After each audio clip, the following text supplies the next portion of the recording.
everyone. Welcome back to another episode of the Good Enough Gaming Podcast. Apologies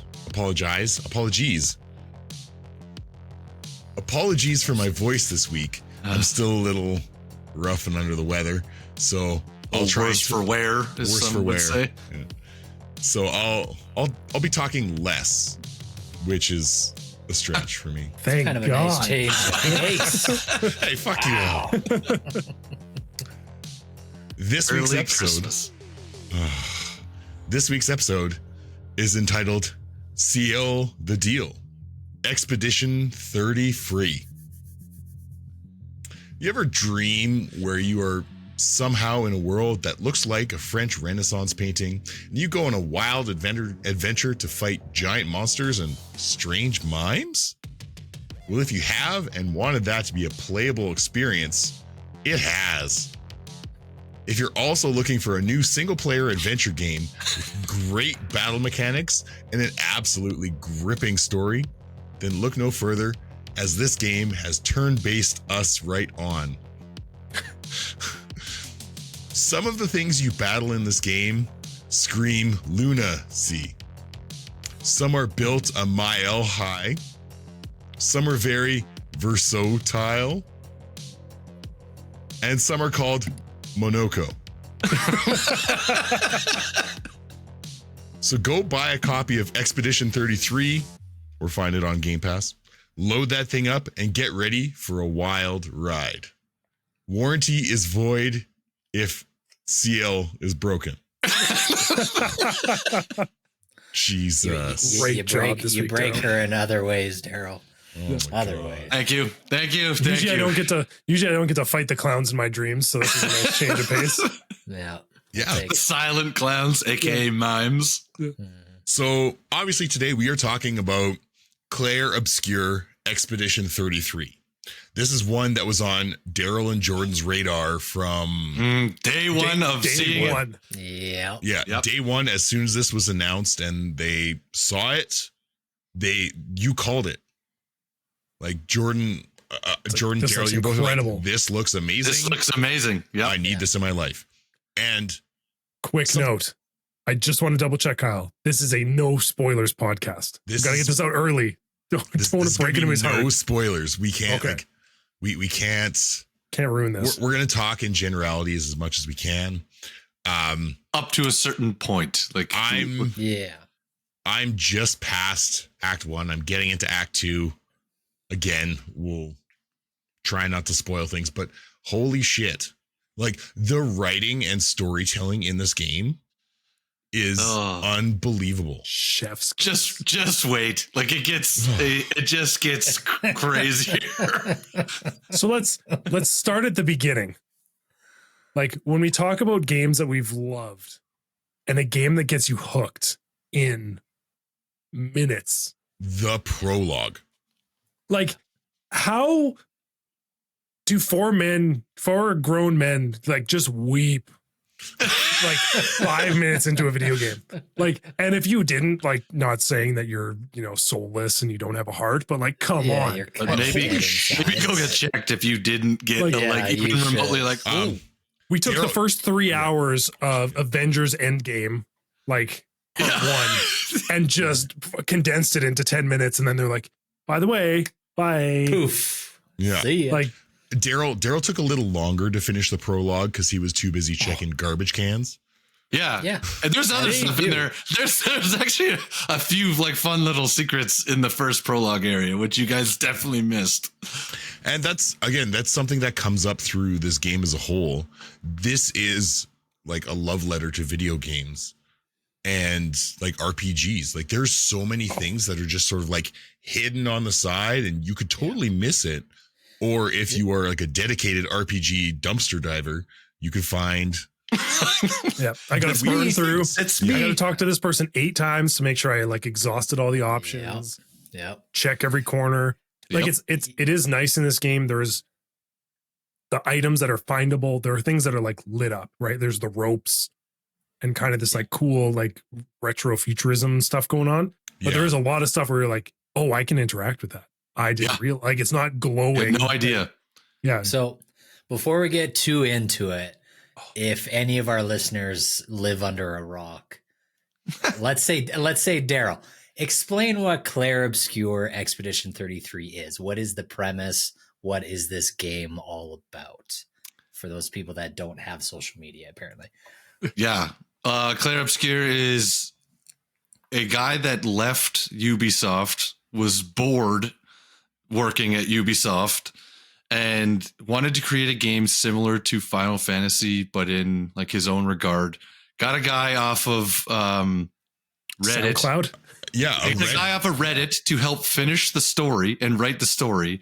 Yeah. And then the SoundCloud aspect is where all the music came from. They found a guy on SoundCloud who did an unbelievable job, like scoring music. Well, I'm sure we'll get to that point. Oh yeah. We'll touch on it. This is a party building, three-person party build RPG game with turn-based combat with, very reminiscent of Legend of Dragoon, active involvement with your move sets and the moves you choose. So there is timed button pushing during. There's a real-time button pressing component. Parries, dodges. Which keeps you engaged in the combat as you go, which is a lovely facet.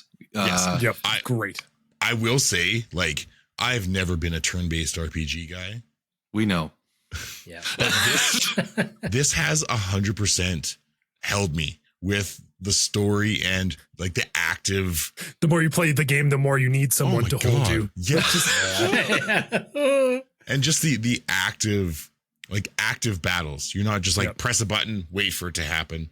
You're actively able to impact damage and parries and dodges and that jumps, sort of thing. And they add stuff, which is cool because you have to figure out what the fuck they're trying to tell you to do. So what is this little gold square? Yeah, there's different aspects to the battle. It ramps it up. That's one of my big positives in this game is 5 hours, 10 hours, 20 hours in, they're still drip feeding new mechanics, new move sets, new characters. We won't get too crazy into that, but well, we can. I think we're all to that point. Well, I think we are. People aren't, but everybody else is. There's a lot of RPGs where it's 5 hours in, you get the game. The way the game plays after 5 hours, that's your experience. Yeah, this is Pokemon. Yeah, this is something very different from that, which keeps it fresh. And I mean, people have said that they beat the game in 30 hours. I talked to Daryl about. I don't know how that's possible. We talked about that. And I said, I just don't get how you can do that. Unless you're skipping all kinds of dialogue or components of the game. I don't see how anyone's finishing this in less than 40 at barest minimum. Daryl, can you finish your synopsis? So what is the? Yeah, we're all so giddy. We're all so giddy here. Yeah. What is the universe? So the big universal story for this is you're in this world. You're in the city called Lumiere, and you're in a place where every year there's this big monument off into the distance that you can see. Yeah. That has a number that started at 100 and has been going down every year. Now, anyone aged at that number dies as the year turns over and goes to the next lower year. So it starts at 100.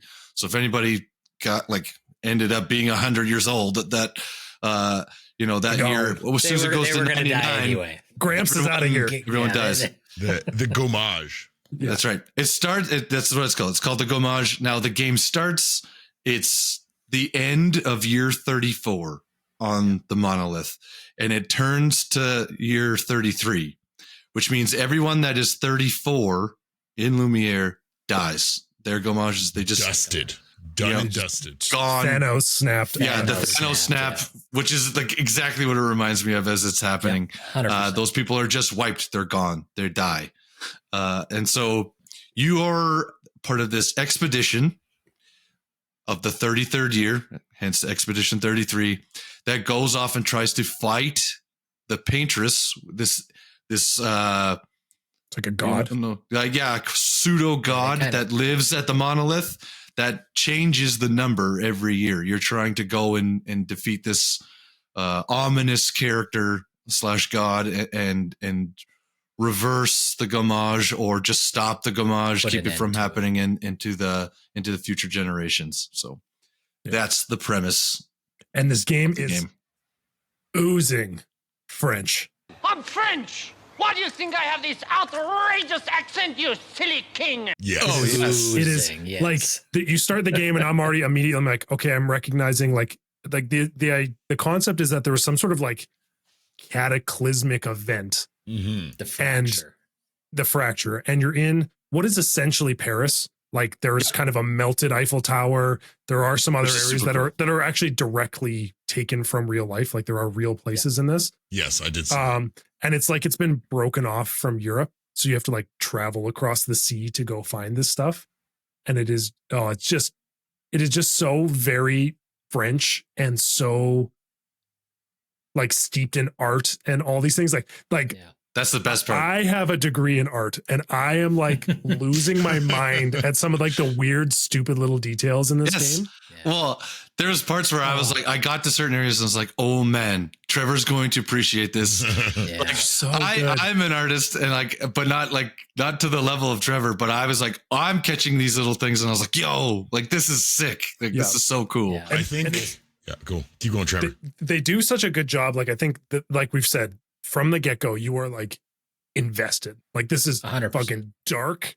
Yeah. And like, you're like, holy shit. Like I am like 100% in on this concept, but they do that like JRPG thing that you get it from Zelda, you get it from Final Fantasy, where they sprinkle in not just like hope, but they sprinkle in humor.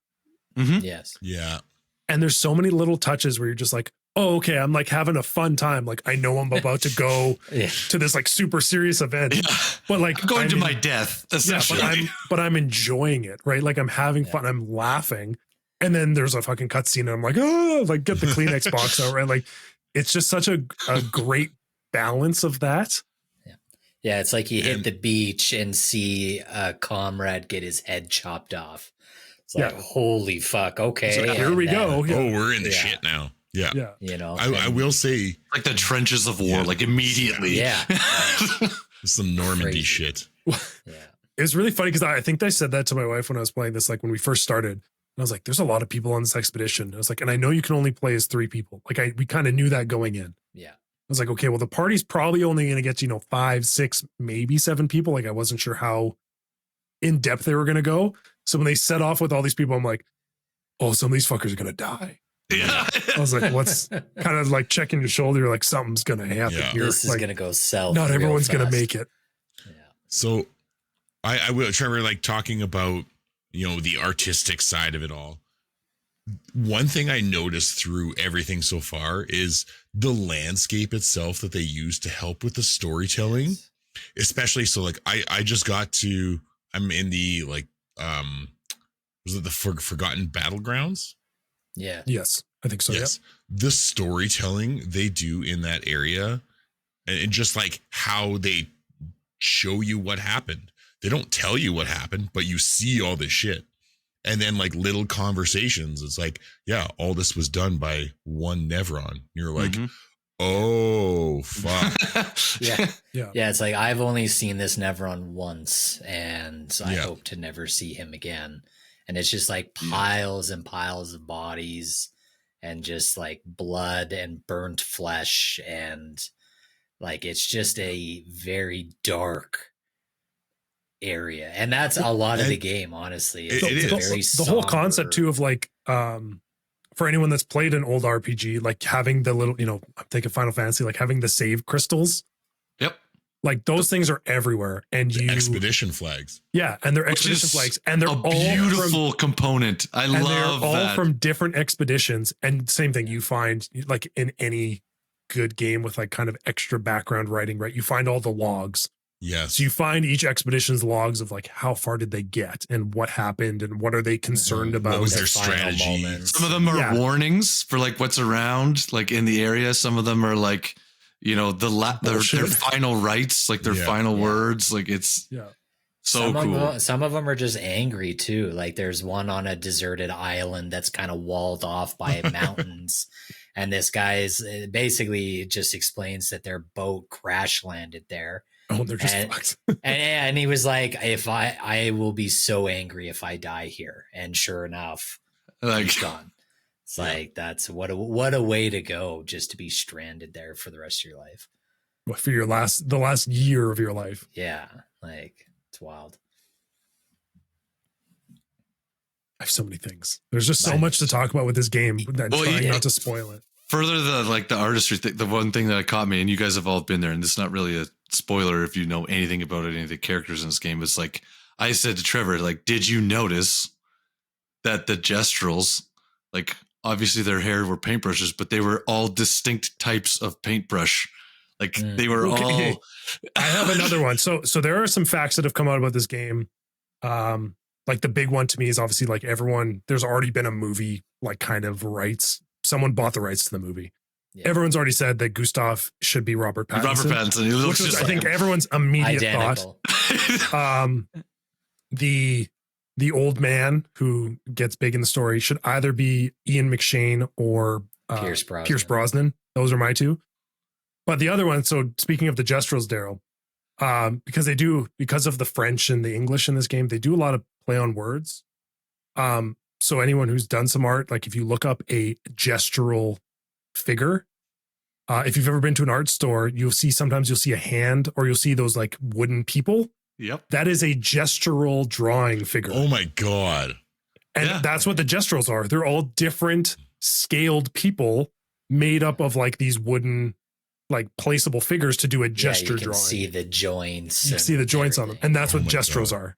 And that to me, like that was the first thing. I was like, have you been to the Gestro Village? And I was like, yeah, this place is hilarious. Yeah. And they're also like morons. Like they're so funny. Okay. But I will say, when you get to the Gestro Village, I sent it to you guys pretty quick. It's like, I'm not a Zelda fan, but this feels like the Gorons? Goron Valley. Yeah. This is exactly my favorite was the dude that's sitting in the fire hut, like the hut that's on fire. This is fine. This is fine. Well, that's what Trevor's talking about, like the little bits of humor and like real life sprinkled into this. And it has such a distinctive visual style, like Trevor and Daryl have mentioned. Like beautiful. This will be one of those games where even years down the line, if you were to see just a screenshot or a piece of art, you're going to immediately know that it's from this game because it just has a very distinctive flavor to it. And that's the one thing that's kind of funny with the gestrels is like, sprinkling the humor. You just had one of the largest oh fuck moments happen in the story right before that. And it is heart-wrenching and it fucking blows your mind.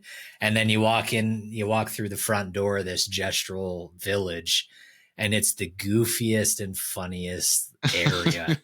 and it's like, this is exactly what I needed. Cause if it was just going to keep going down that dark, depressing tone, that might wear on you, but it's like they balance it so well. It's like, okay, they're going to need a little bit of laughter here. Let's give them a little bit of something to make it good. And I think the big thing here too is like not to entirely knock on Final Fantasy, but like Daryl and I have played that game. Mm-hmm. There is so much side content in new JRPG games to like elaborate on the cost of the game, right? Be like, well, it's a $80 game. We got to give them 100 hours. It's a JRPG, right? But I think in this one, like there is tons of side shit. I don't think anyone here has complained about like exploring and trying to find secrets and all these things. But the story is so tight and so well paced that you're never like in Final Fantasy VII. It's like you get to these points, people are like, oh my God, I cried when this happened. I'm like, why? I just spent 20 hours like doing random side shit and I completely forgot what was going on. Yeah. Right. Yeah. Like, you've lost. I don't remember that Cloud's been like, held captive or Tifa almost died. Like, I don't remember this shit. Like it's been 20 hours of gameplay of me. I was riding a chocobo. Yeah, I was chocobo racing for the last 10 hours. What do you want? Whereas like this game keeps everything so tight that you're like, okay, I'm on to the next big moment. I'm on to the next big moment. There's something cool that happened. There's a little side thing, but then I'm on to the next big thing. And it's just so well paced that for a JRPG, I'm just like, man, I want to see more of this. I agree, and I think that like they just like Final Fantasy, like there's those pieces where like SK is, you know, progressively gets more things to help you move around. He's like your HM Pokemon. Yeah. And so like as the story progresses and he becomes, you know, he gets a little further on with the group and you know, discover more things. That helps you get to areas that are blocked off for a reason at that point in the game. And much like the old Final Fantasies, like when you can't get to this area without the airship, you can't get to this area without the rover, like you can't get to this area without a black chocobo. Like those things are back. And I like that because to your point, it helps pace the areas and the map out. Yeah. To be like, no, you have to go here. These are your limitations. You can go to these 3 spots right now, not the 25 that are nearby that are, you know, available later on. Although I will say, you go find the giant boss in the water. Well, I will say they do sprinkle in a bit of that like Dark Souls, Elden Ring, where they're like, you're not supposed to be here yet, and you just get absolutely demolished by something. And you're like, okay, I guess I'll just reset and go the other way. Like what it is it's the illusion of freedom, right? Yeah. Like they're essentially taking that old JRPG thing, like Darrow was saying, where this floating island is a level 70 island. But rather than just telling you that and having a big 7-0 stamped on it on the map, they're just going to say, hey, you know what? If you can get there, go check it out. You know, go see what's up. Yeah. And you will, you know, to your point, you will learn very quick. You go learn. If you are not meant to be there, but it makes it feel so much more organic. And like I was mentioning this to you guys maybe a couple days ago, but one of the things I've enjoyed is this is one of the few games post Elden Ring that still gives me that joy of exploration, where if I have decided to go off the beaten path or I found a brand new area to explore, most of the time I'm rewarded with either a ton of experience and like 3 to 5 level ups for my party at a minimum, or, you know, you find a new Picto that's going to be super helpful, or you get a new weapon. Get some more Lumina. Yeah, you know, there's always something at the end of that road that's worth your time. And I very much appreciate that because, again, you know, we talk about pace. It makes it feel worthwhile to actually be like, oh, I see something there. I'm going to go check that out. Or you're rewarded with a beatdown. Yeah, well, sometimes both. From time to time. The one thing though is that like the death system in it is fairly forgiving. So if you're curious about something, like, hey, maybe I'll fight Golgra and see how that goes, and immediately just get my shit pushed in. Stumped. Yeah, the saves are pretty much as soon as you start the fight. Like it auto saves almost right before that, so there's no disadvantage to going into an area that you shouldn't be in. Mm-hmm. There's been times where I've literally gone into a fight and I do 9,999 damage and I see the health bar go boop, and I'm like, oh, I'm not supposed to be here. And so I'm just not going to dodge. I don't dodge. I don't parry. Just fucking. I have to do this 100 more times to beat this thing. Yeah, just let me go, please. Thanks. Yeah. Just kill me and let me move on. I'll come back. Okay. Do we need a quick segment break to regather ourselves and sing some opera and? Oh. It might be. I need to practice some of my accordion to practice your mimes. Yeah. My big mime mitt slaps. Yeah. Okay, so we're gonna take a segment break here and actually go to the very first wrong answers only of the season. Because I got skipped last time. You chose that. No, I didn't. It's a special episode. Special episode. Special edition. Yes. So Sciel. Take it away, me.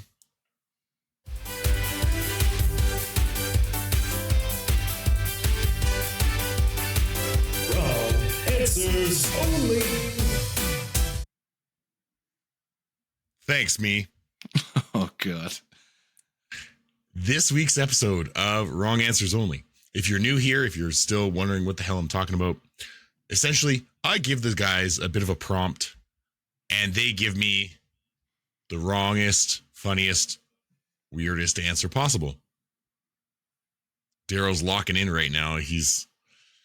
Daryl called dibs. He's ready to go. I do let them know a bit in advance. Sorry to ruin I was the last one. for you. I was the last one to know, but I got a gold one. All right, so tonight's Wrong Answers Only.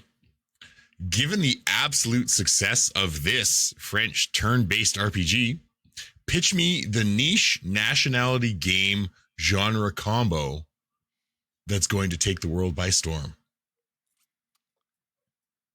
You have one. So when you play games, like an Uncharted or something like that, you always wonder, how did the bad guys, one, get to where you're trying to go every time?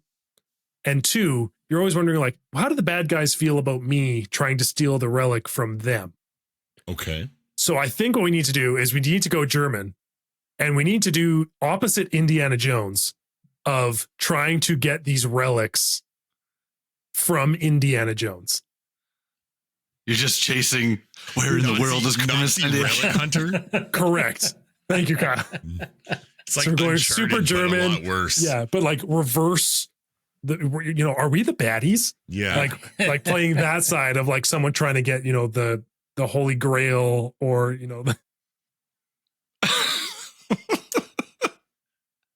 Okay, I got one. All right. So like football, big in Europe.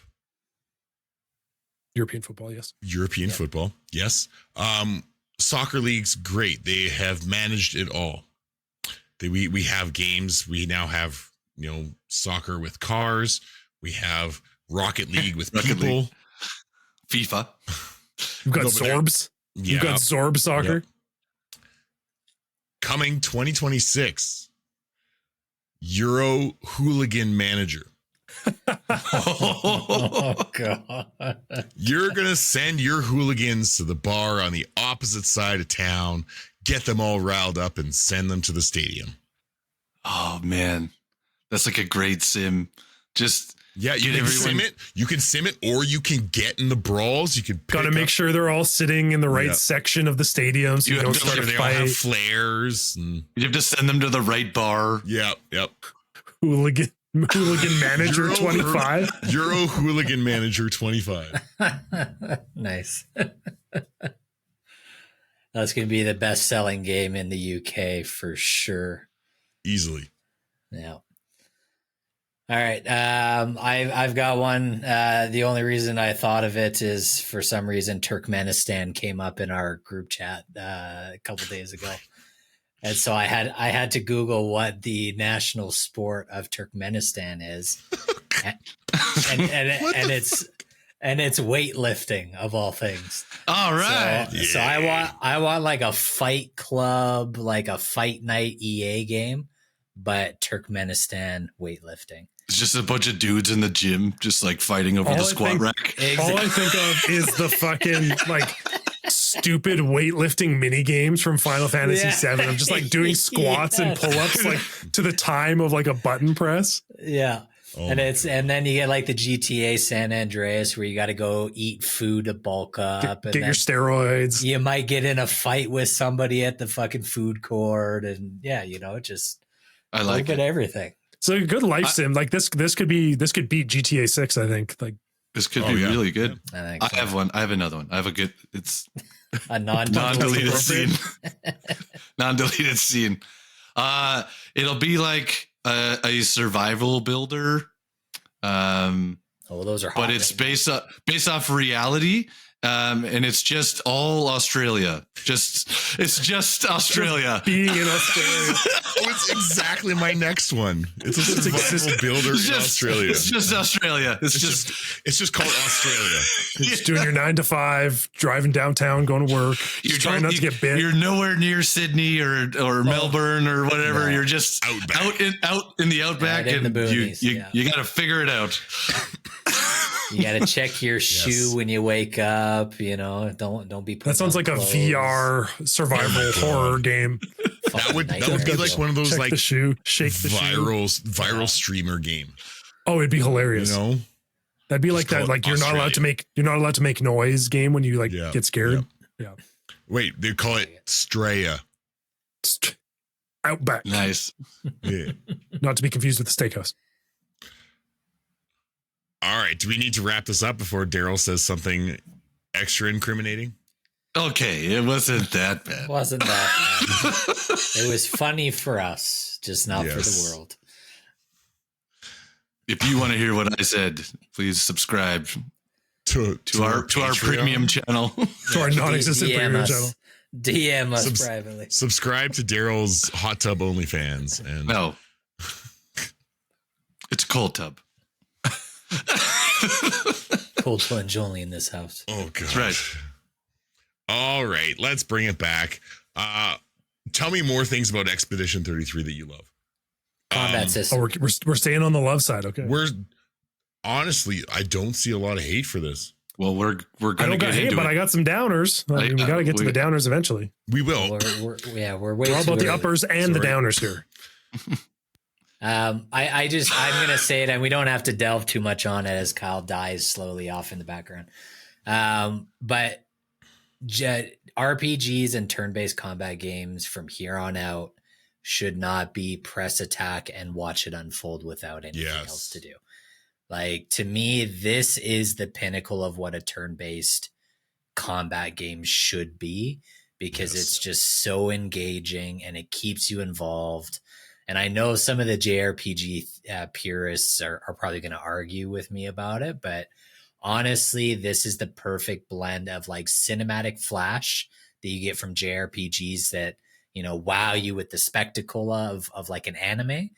But then you get the other side of the coin where if you're like an action game buff, you know, like for me, I've loved learning like the Dark Soulsy combat techniques of enemies and being like, oh yeah, you know what? He's going to shift his leg a little bit and then swing. And if I parry, it's at this moment, it's going to be perfect. And like that stuff for me anyway, has been really enjoyable.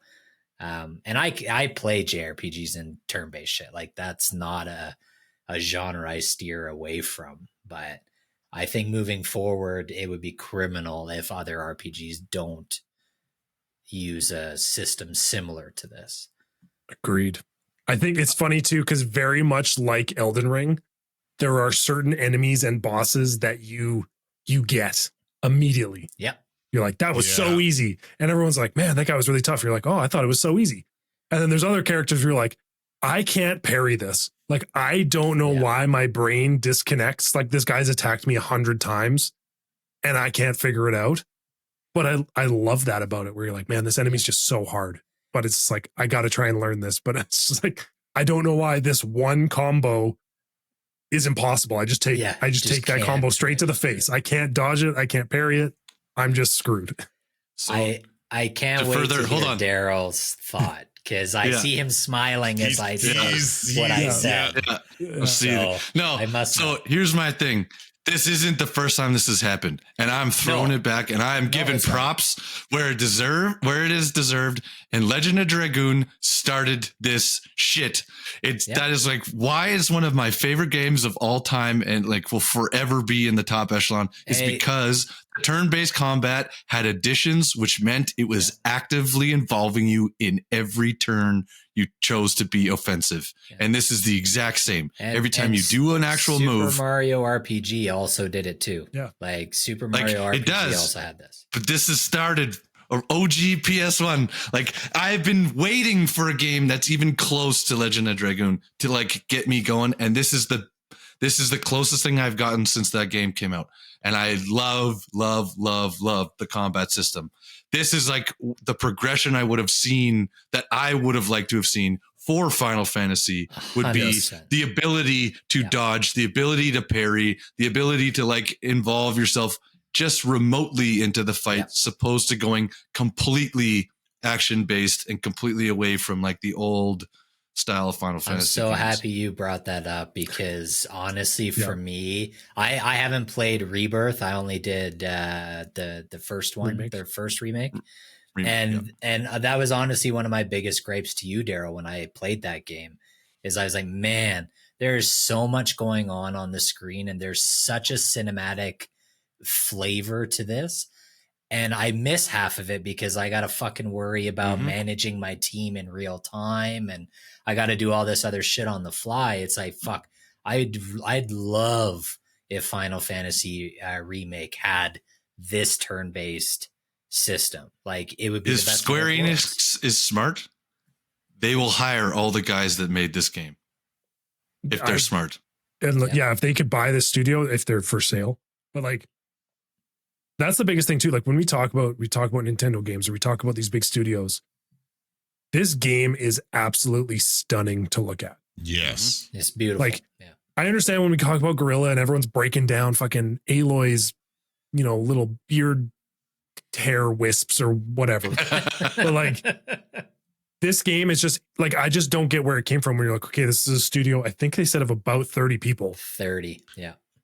And I don't know how long this took to make. Highly motivated, like junior, like educated and experienced people that just got super inspired and just went full tilt into it. And it is amazing because this is what happens when you don't have bullshit corporate oversight. It was coming. It's bound to hit the episode eventually. Somebody had to mention it. It's Rise up. These people were passionate about this and and they took big swings.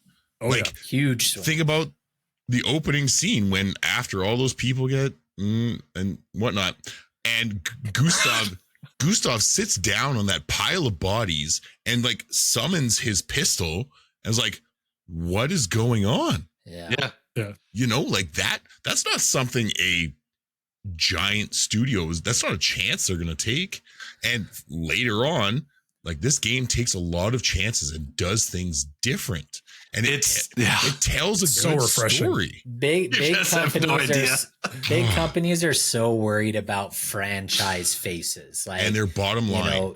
Like PlayStation, it's all about their mascots, and Xbox, it's Master Chief and controllers and Marcus Phoenix, and really good controllers and good controllers. And like, that's been one of the great things with this game, like, to, with kind of what Kyle's mentioning, and I'm not going to spoil the, kind of the next thing that happens, but like, how often do you see like a AAA style game that's going to take its main character that's been all over its marketing and be like, oh yeah, he's got a pistol up to his forehead and he might pull that trigger. He might do it. Like the thought of even, you're the main character not being in the next 10 games of the franchise. Like, most companies don't think of stuff that way. It's they're invincible. Imagine Nathan Drake sitting down and like feeling hopeless and almost offing himself. Yeah. It's just, it's very sad, and it's very somber and very upsetting, but it's also refreshing in the video game space because it's such a good story. So to further that point, that's exactly what they want. And that's exactly the whole theme of the whole game, is it has like brevity and darkness, and that's the whole mix. Clair Obscur literally means light dark.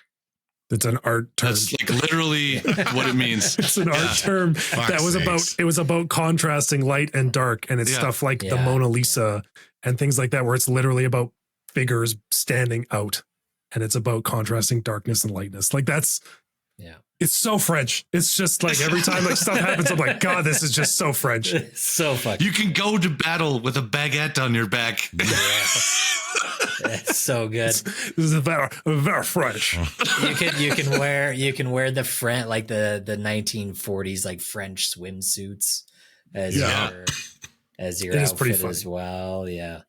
Like, it's I think so good. Like the biggest thing here is that, like we've said, is like with a turn-based game, like when Larian came back with Baldur's Gate 3, like Larian's been doing stuff for years, but when they came back and they said, this is what we're going to do for Baldur's Gate 3, like they set the bar for what that kind of game needs to look like moving forward. Yeah. Yep. right? There's going to be indie games and whatnot, but like for a AAA big name game, it's got to be this or better. Yeah. And I think this sets that bar for a lot of games that were just kind of like Coasting. just kind of phoning it in, right? They're like, hey, you know, it's a franchise people like, you know, like I will give props to Final Fantasy VII. Like they took a game that was pixely and pretty hard to replay and made it as good looking, if not better looking than this. It's one of the most like visually stunning games I've ever experienced in my life. Yeah. But just like this coming from this studio and someone like punching way above their weight, just coming in and being like, hey guys, like, you know, if you like take a couple minutes, like this is possible, right? Like, yeah. This is basically an indie sized studio that made a AAA game. And when we talk about the triple indies, this is like, this is it. Yeah. This is it. This is the god of triple indies right now. Yeah. Before we get away from gameplay, because I feel like we are going to move on, the other kind of two things I wanted to mention that I really enjoy in this game is just the organic leveling system, and that even the members of your party that aren't active still do get experience, which is key, XP, which is great. It reduces the level of grindiness towards the end of the game, where you don't have to go back and just level up all these characters that you didn't enjoy using all that much. I need you now. Yeah. And then on top of that, there's also kind of a leveling system for your weapons and your picto, which is like your buff, the buff system, and passives. Your passives. And like some of that stuff can be leveled up organically just from gameplay. You don't even have to spend resources on it. You know, there's been times I'll finish a fight and a picto or a weapon I haven't used for 5 hours just went from level 10 to level 17. I'm like, oh shit. Okay, well, it's like you find the same weapon and equip it because you get a greater like stat bonus now, like from it, so you can like re-equip it, change some of your other picto choices, like So that is a cool system.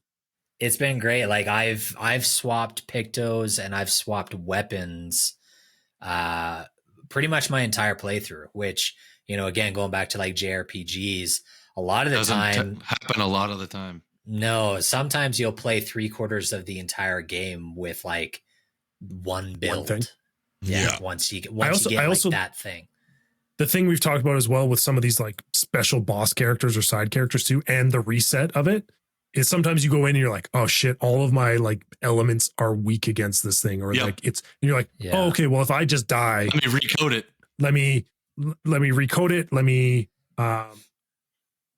get a different element or whatever it is, and maybe rethink some of my skills, and then you're just right back in, right? Mm-hmm. Like it's sort of that. It's got a bit of that Dark Soulsness to it, where you're like, okay, I'm learning, but I have gear that's actually good enough. Yeah, the gear. You're not just like, I've got Cloud's Buster Sword, and this is all I've got because everything else I have sucks. Well, and it has that sort of like Pokemon like elemental affinity. You start learning the tree where you just learn weaknesses for certain things. You can exploit an area, be like, oh, everything in here is going to be weak to electric. So I'm just going to equip everybody with electric weapons, and I'm going to just roll. I'm going to have a much easier time in here. Yeah. Okay. Any final positives before we switch to a little bit of griping and ratings? We haven't talked about it, Trevor. We haven't. It would be on the jukebox no matter what eventually, but the music in this game, as Daryl alluded to earlier, is some random person, this is like this is the SoundCloud dream, right? Like this is what everyone thinks is going to happen when they're like, I'm putting my mixtape on SoundCloud.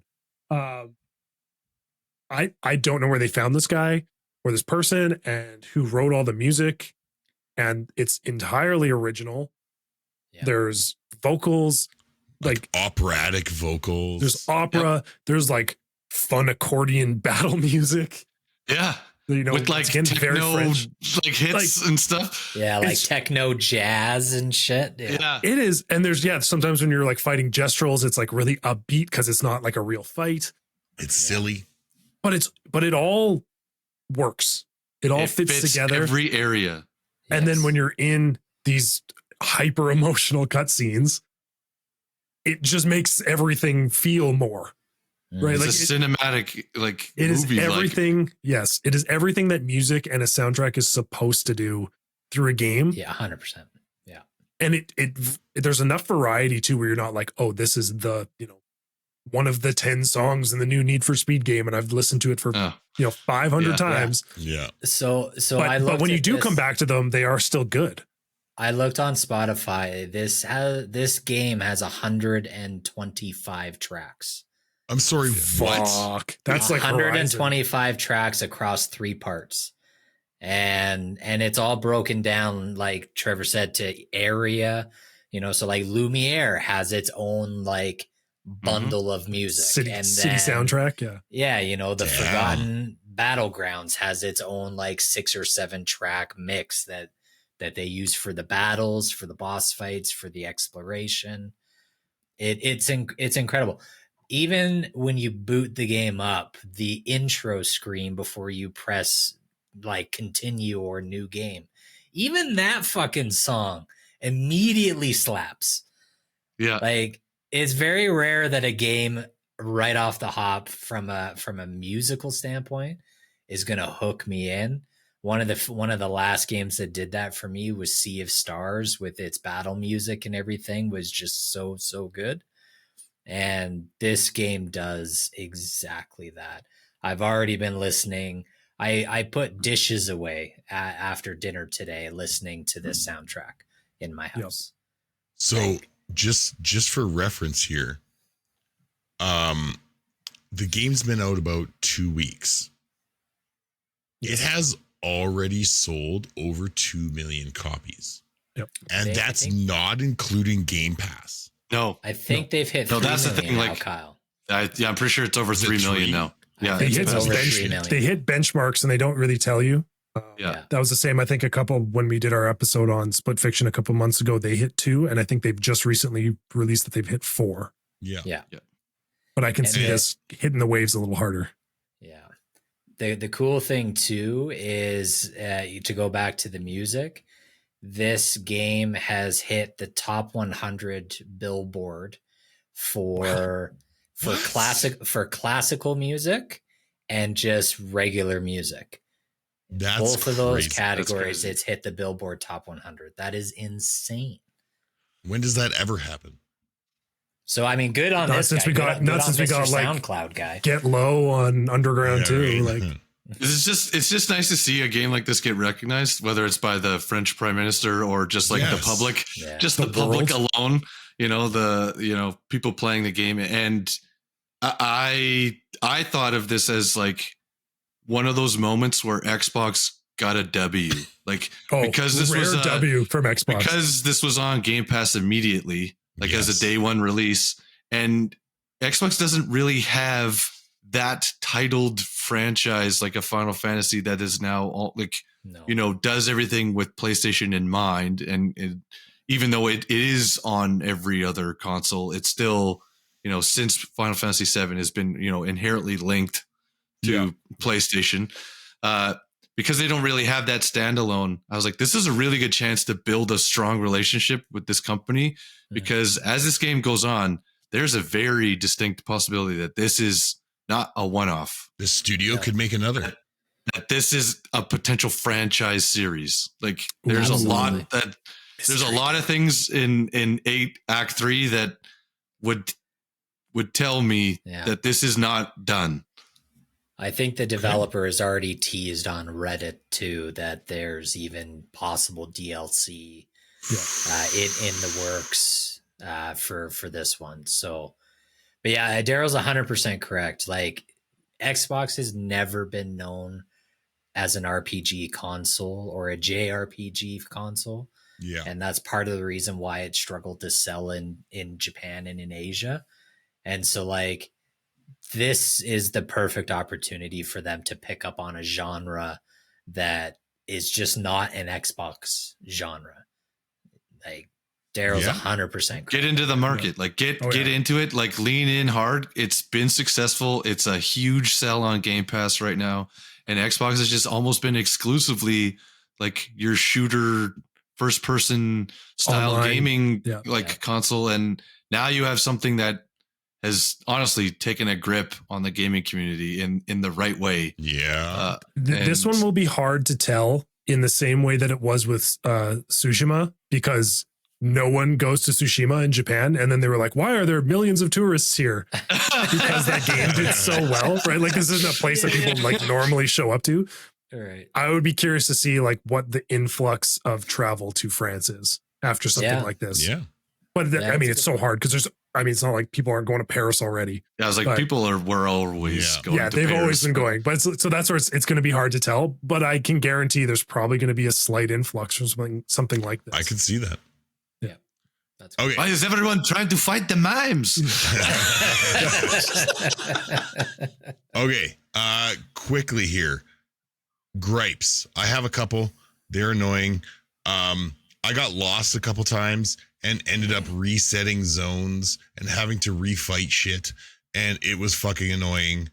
If I cleared an area out, don't make me do it again. That's for farming. That's like if you're not doing well, you can. I love if you're struggling, you can farm up a level or two. Yeah. I disagree with that. I didn't have issues. I do have a bit of not a major one, but it's one that stuck out to me. And if there's anyone out there who's like a fan of Top Gear, this is something that got brought up a lot when talking about exotic cars.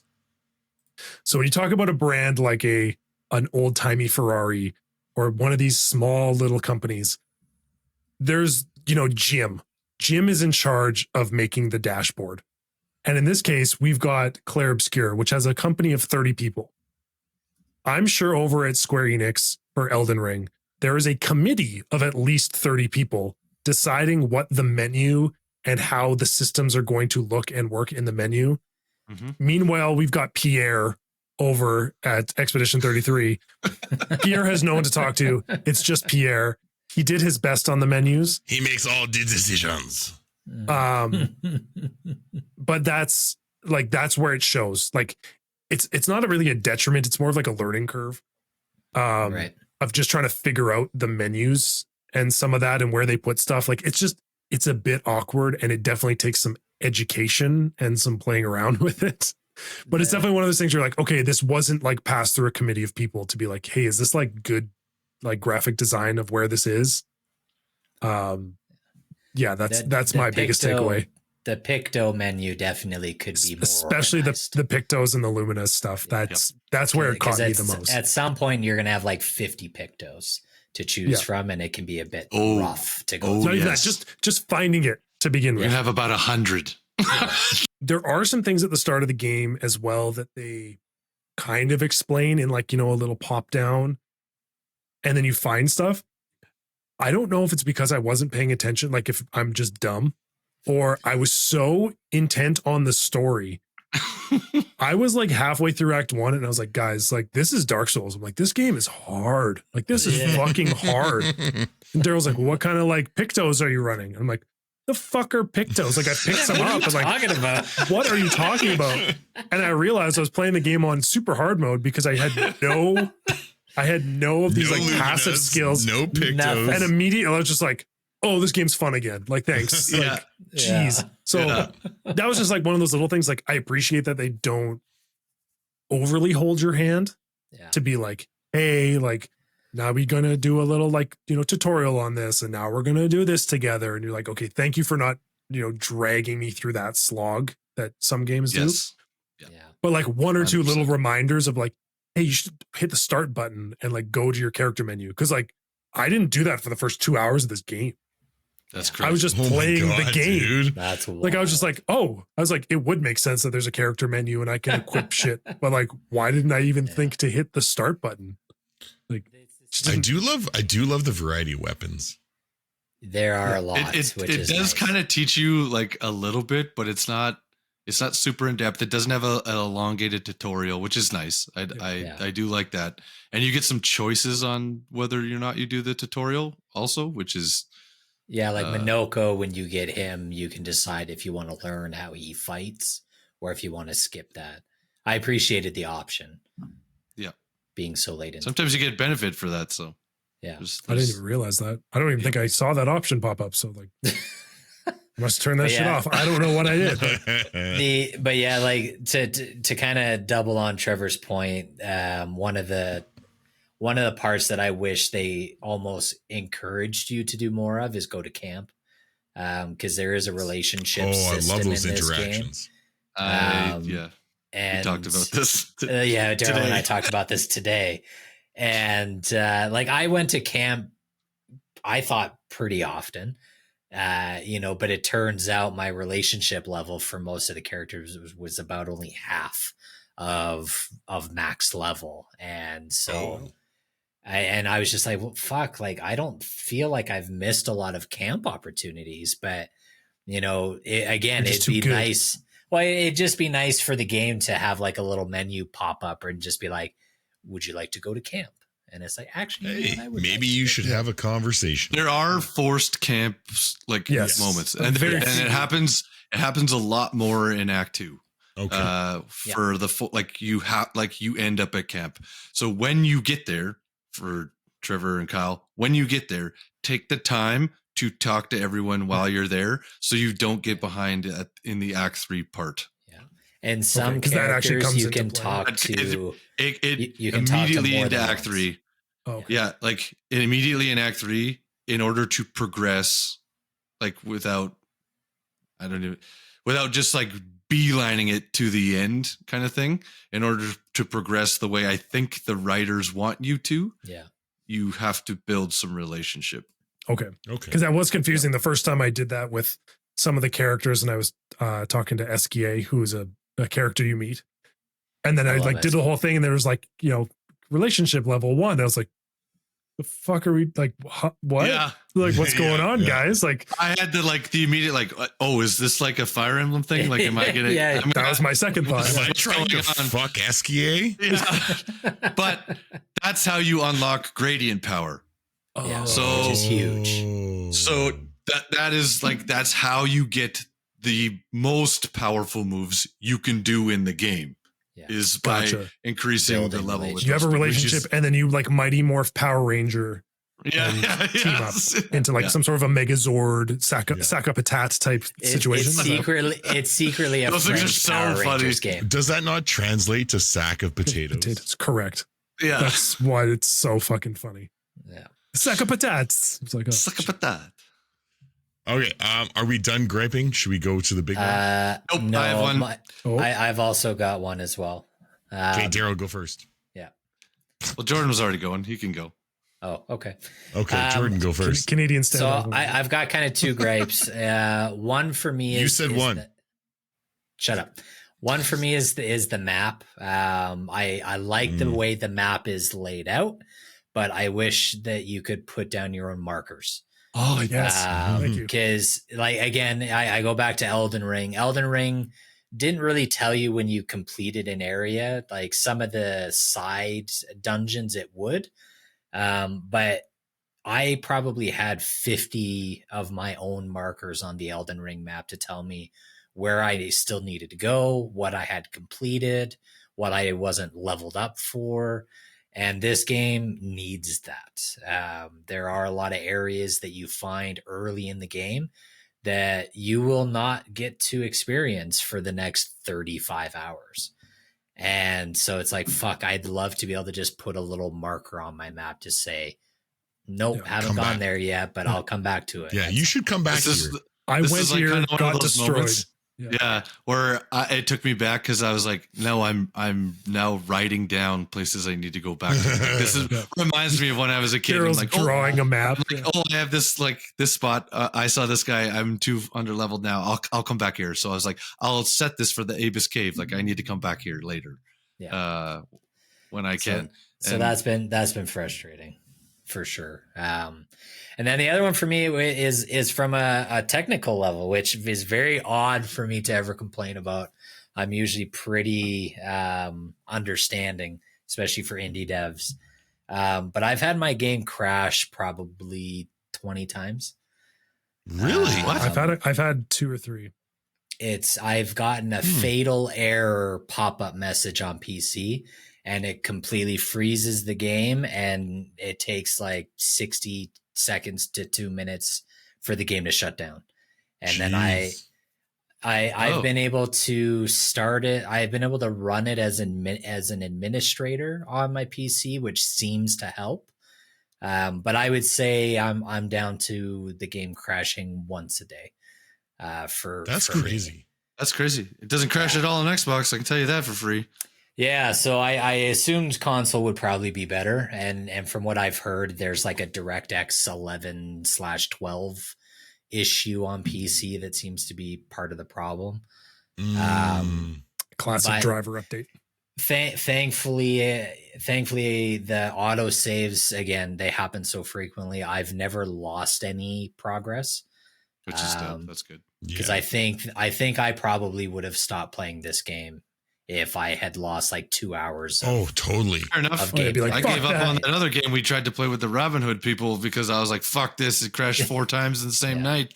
Yeah. So that's something. It's happened enough that I felt the need to bring it up, because it seems very odd. And usually I don't run into issues like this with games. No. But like PC, definitely more. It can happen. Yeah.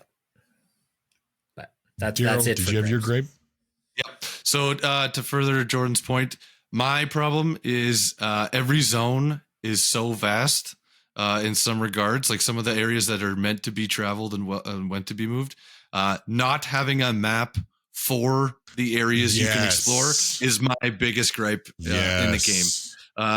Where it's a game built off of like understanding and rewarding you for exploring, like Elden Ring. I get it, but the outside like general map when you're exploring the world is not very big. It's not very vast. It's marked with little like icons, zone markers, right? It's like, so it's like, oh, here's here, and if you haven't been there won't be a name on it.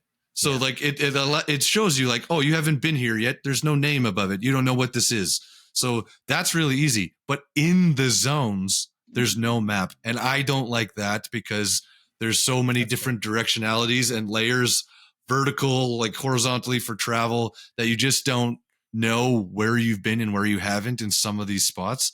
And I think that's the biggest lack in the game for me, is just the trackability within the zone. Yeah. Because I've gotten lost multiple times. The game makes you want to explore, but then you get so turned around and you're like, well, I wish I could, even just like a fog of war type situation where you're like, well, I clearly haven't gone this way because it's all fogged off. And I've been here, but I didn't do that way. Yeah. Wouldn't you have a map? I'm an expeditioner. Like you would like think you would want to be making a map as you go for like for the next like people, right? Like you should be discovering maps, and we just assume we're all gonna die.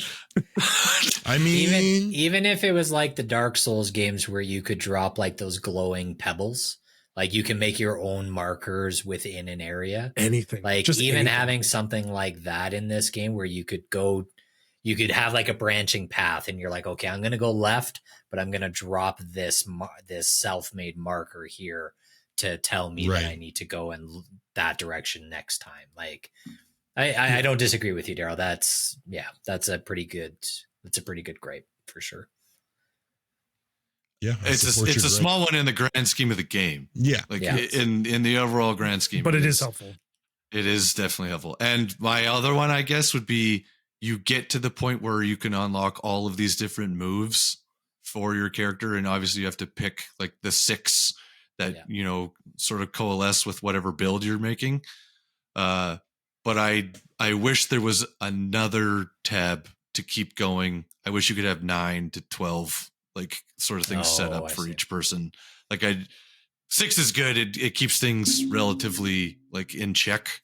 But I do wish there was another tab for just another set of 3. Like there's just so many things you can do with each character that I think it's kind of a bummer that you only ever get to choose 6.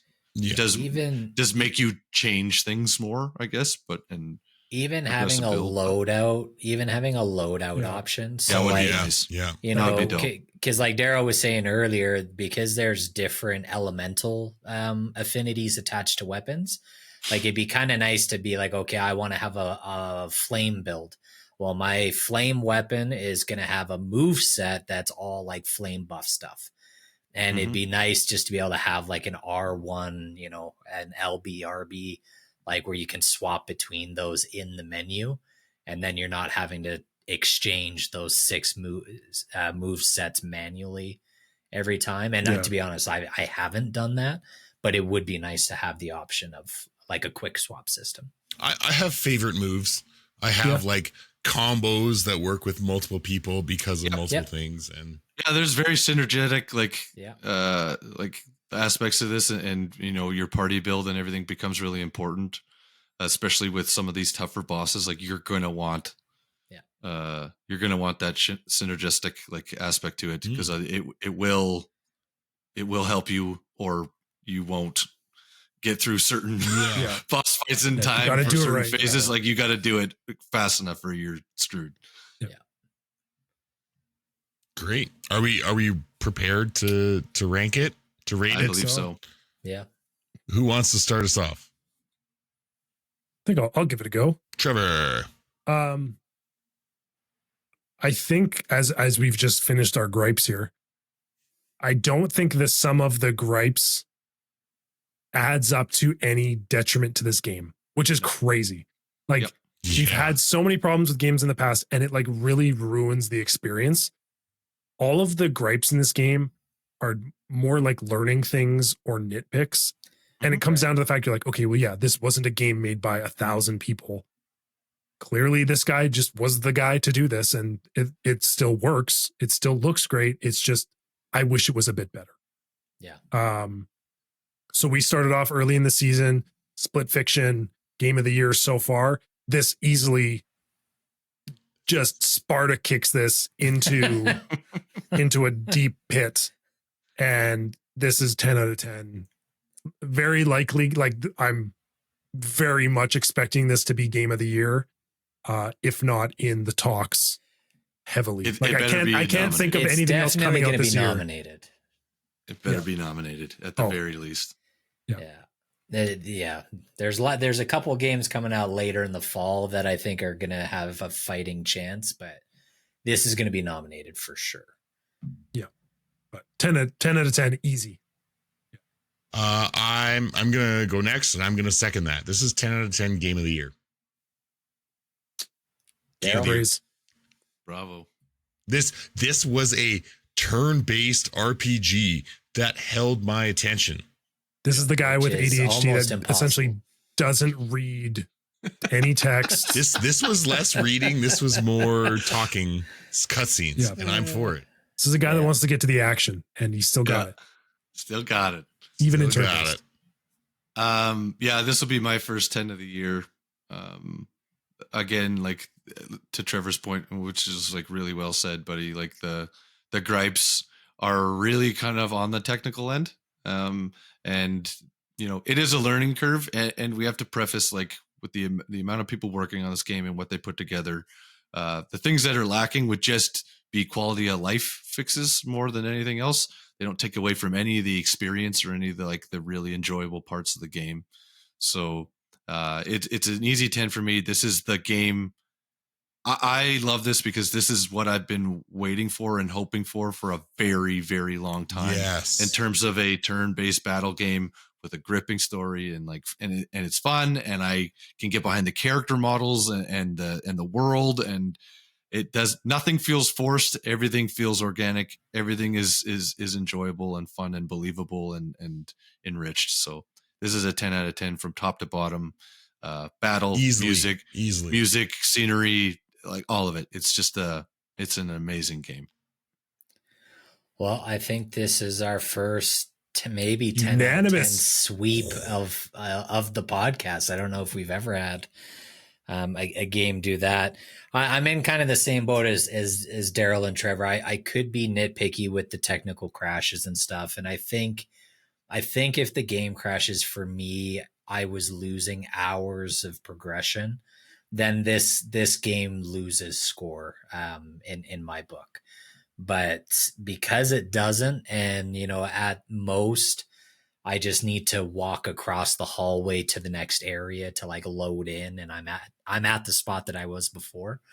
Everything else just hits. You know, this is one of the few games in recent memory that I am thinking about it when I'm at work. I am thinking about it when I wake up.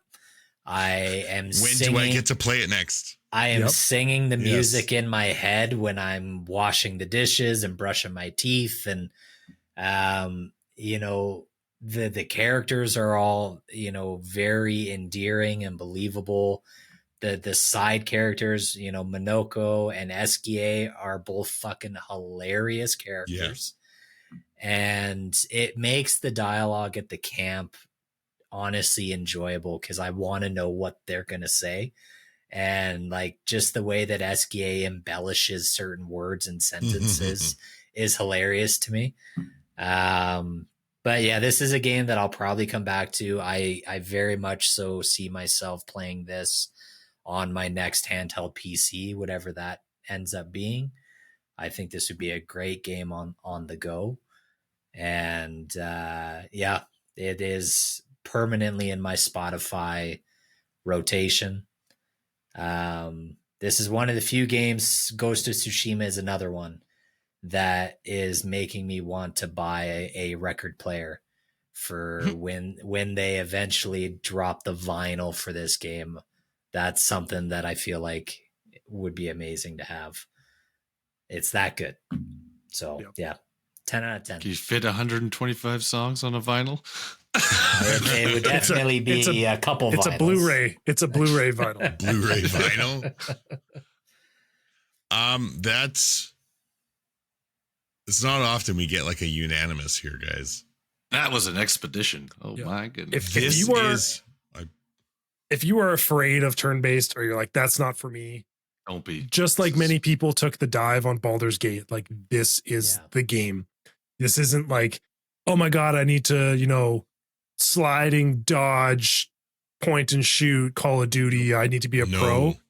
Everything in this game is learnable. And it makes you want to continue. We continue.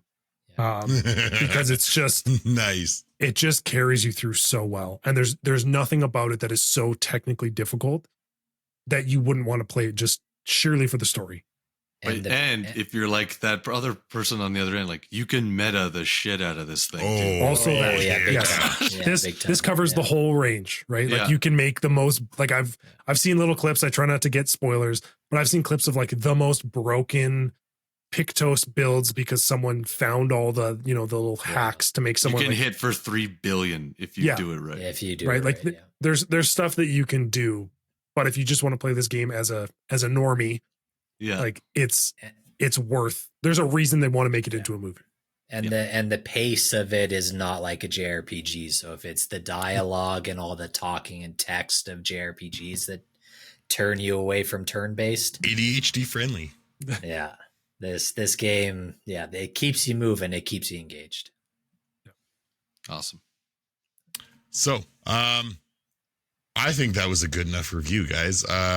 If you haven't played Expedition 33 yet, do it immediately. Highly recommend. As soon as you can. So, I think it's safe to say that was good enough. Mon ami. Yeah, good enough. Oui. Good enough. Good enough. It's good. You know what? Better than good. Good enough. Good enough. Thanks for tuning in to this week's episode. Make sure you follow us on Instagram at GEG Podcast. Check out our website, goodenoughgaming.com, and write us an email about anything from our episodes or something you would like us to discuss in the future. You can also now join us on Discord on the Good Enough Gaming Discord server. We really appreciate you listening and hope you continue to join us on this epic adventure of discussing all things gaming and nerdy. Please subscribe to the Good Enough Gaming podcast on Spotify and Apple Podcasts or wherever else you listen to your podcasts, and rate us 5 stars so we can find more good enoughers in the process. Just remember, we might not be great, but we are good enough.